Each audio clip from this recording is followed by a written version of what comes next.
हरे कृष्णा। सभी का स्वागत है। भगवद गीता का सुंदर पाठ चल रहा है। श्री कृष्ण हमें दिव्य ज्ञान दे रहे हैं। 5वां अध्याय चल रहा है कर्म योग। इसे कृष्ण भावनामृत कर्म भी कहते हैं। भगवान हमें कृष्ण भावना भावित कर्म करने का आदेश दे रहे हैं। तो कल के एपिसोड में क्या बताया भगवान ने? कल के एपिसोड में बताया कि जिस तरह से कमल का फूल कीचड़ से अप्रभावित रहता है, उसी प्रकार भक्त संसार की बुराइयों से अप्रभावित रहता है। और फिर भगवान ने बताया कि जो भक्त होता है, जो योगी जन होते हैं, वे अपनी इंद्रियों की तृप्ति की बजाय अपने मन, बुद्धि और सभी इंद्रियों के शुद्धिकरण में लगे रहते हैं। हरे कृष्णा। अब आगे बढ़ते हैं। अब आगे भगवान श्री कृष्ण हमें क्या बताएंगे, उससे पहले हम भगवान की वंदना करेंगे, गुरु महाराज की वंदना करेंगे। हरे कृष्णा। ओम अज्ञानतिमिरान्धस्य ज्ञानाञ्जनशलाकया चक्षुरुन्मीलितं येन तस्मै श्री गुरुवे नमः। श्री कृष्ण चैतन्य प्रभु नित्यानंद श्री अद्वैत गदाधर श्रीवासादि गौर भक्त वृंदा।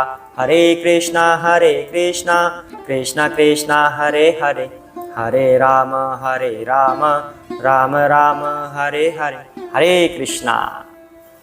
तो आइए आगे बढ़ते हैं।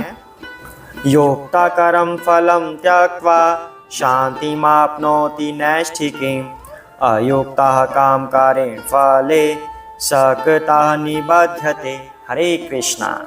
निश्चल भक्त शुद्ध शांति प्राप्त करता है, क्योंकि वह समस्त कर्म फल मुझे अर्पित कर देता है। किंतु जो व्यक्ति भगवान से युक्त नहीं है और जो अपने श्रम का फल कामी है, वह बंध जाता है। हरे कृष्णा।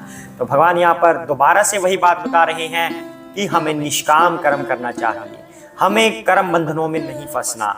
जो व्यक्ति निश्चल भक्त होता है, जो शुद्ध शांति प्राप्त क्यों करता है? क्योंकि वह जो भी कर्म करता है वह उसमें बंधता नहीं, बल्कि वह भगवान को अपने फल अर्पित कर देता है।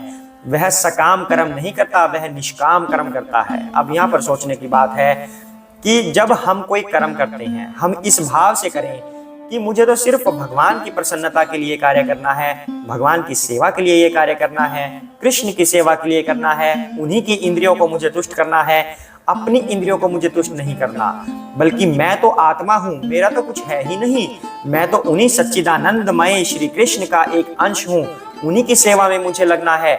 जब इंसान इस तरह से सोचकर कर्म करता है, तब वह उन कर्म बंधनों में नहीं फंसता और ना ही उसकी उन कर्म के फलों में कोई आसक्ति होती है।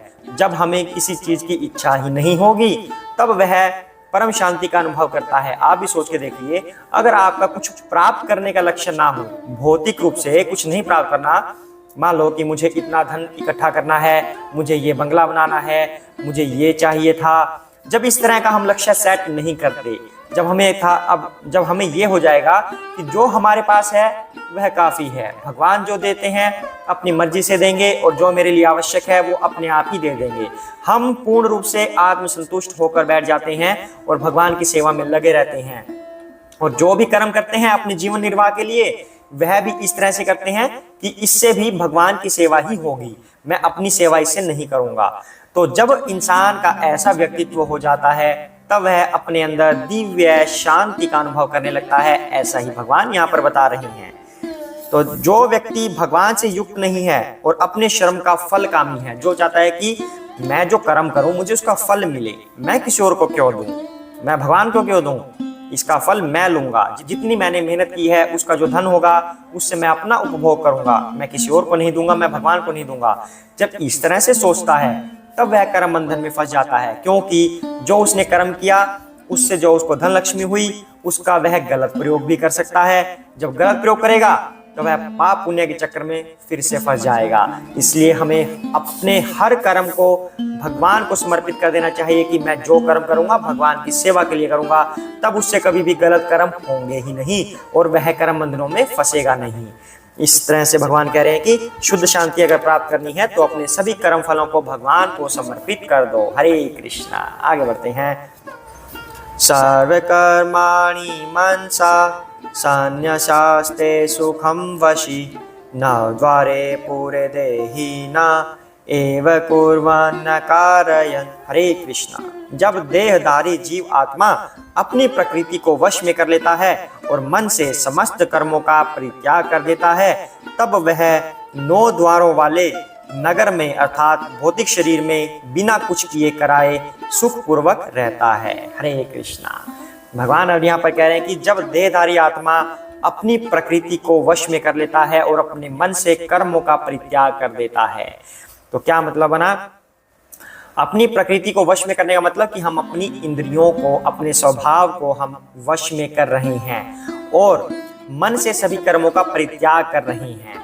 मन से, तन से नहीं। अब बार बार अर्जुन ने यह सवाल पूछा है कि हे भगवान, आप कभी तो कहते हैं कि कर्मों का त्याग कर दो, कभी आप कहते हो कि कर्म करो। मैं करूं तो क्या करूं? परित्याग करना है या कर्म करना है? तो भगवान यहाँ पर कह रहे हैं कि मन से कर्मों का परित्याग करना है, तन से नहीं करना। यानी कि तन से तो हम कर्म कर रहे हैं, लेकिन हम अपने मन में ये इच्छा नहीं रखते कि मुझे इस कर्म का फल मिले। मन में इच्छा ये होगी इसका फल भगवान को अर्पित हो। इस तरह से अगर हम कर्म करते हैं तब 9 द्वार वाले शरीर में वह सुख पूर्वक रहता है। 9 द्वार, 1 2 3 4 5 6 7, एक अग्र 8, एक बैक 9। तो 9 द्वार हमारे शरीर के होते हैं। कहता है कि ये शरीर सुख पूर्वक रहेगा अगर हम मन से कर्मों का त्याग कर देते हैं, क्योंकि हमारी कोई इच्छा तो होगी ही नहीं, क्योंकि हमने तो उनके फलों का परित्याग किया है, कर्मों का नहीं किया। वास्तव में मन से किया है कि हमें इन कर्मों का फल ना मिले, ये भगवान को अर्पित हो। जो भी हम पुण्य कार्य करते हैं तब इस 9 द्वारों वाले शरीर को सुख प्राप्त होगा। ये भगवान श्री कृष्ण सुख की कुंजी बता रहे हैं। कहते हैं कि बिना कुछ किए कराए, कुछ और करने की आवश्यकता नहीं रहेगी, अपने आप ऑटोमेटिकली वह सुख की प्राप्ति करने लगेगा। हरे कृष्णा। आज के लिए हम इतना ही करते हैं। सभी साथ में बोलेंगे जय श्री कृष्ण चैतन्य प्रभु नित्यानंदा श्री अद्वैत गदाधर श्री वसादि गौर भक्त वृंदा। हरे कृष्ण कृष्ण कृष्ण हरे हरे, हरे राम राम राम हरे हरे, हरे कृष्णा।